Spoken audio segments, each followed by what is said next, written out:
आणि यानंतर पुढची बातमी, नीट परीक्षा घोटाळा प्रकरणी आता तपास अहवाल सीबीआयकडून कोर्टामध्ये सादर करण्यात आलाय। सील बंद लिफाफ्यामध्ये अहवाल सुप्रीम कोर्टात सादर करण्यात आलेला आहे। सोमेश कोलगे आपले प्रतिनिधी आपल्याला अधिक अपडेट देतील। सोमेश, नीट परीक्षा घोटाळा प्रकरणाचा अहवाल सीबीआयने सादर केलाय, पुढे काय होऊ शकतं?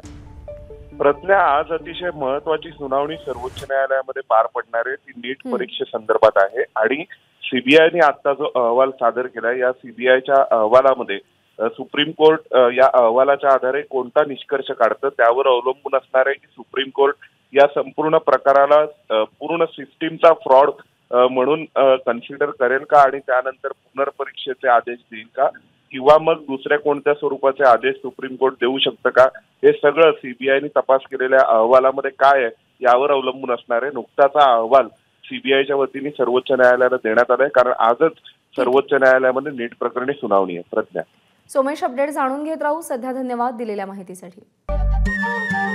नमस्कार। मन शुद्ध तुझं ही वेगळ्याच प्रकारची मालिका तुम्हा सगळ्यांना खूप आवडली होती। याचा दुसरा सीझन कधी येणार अशी विचारणा झाली। प्रतीक्षा संपली आहे मित्रांनो, येतोय मन शुद्ध तुझंचा दुसरा सीझन। होई मन शुद्ध तुझं।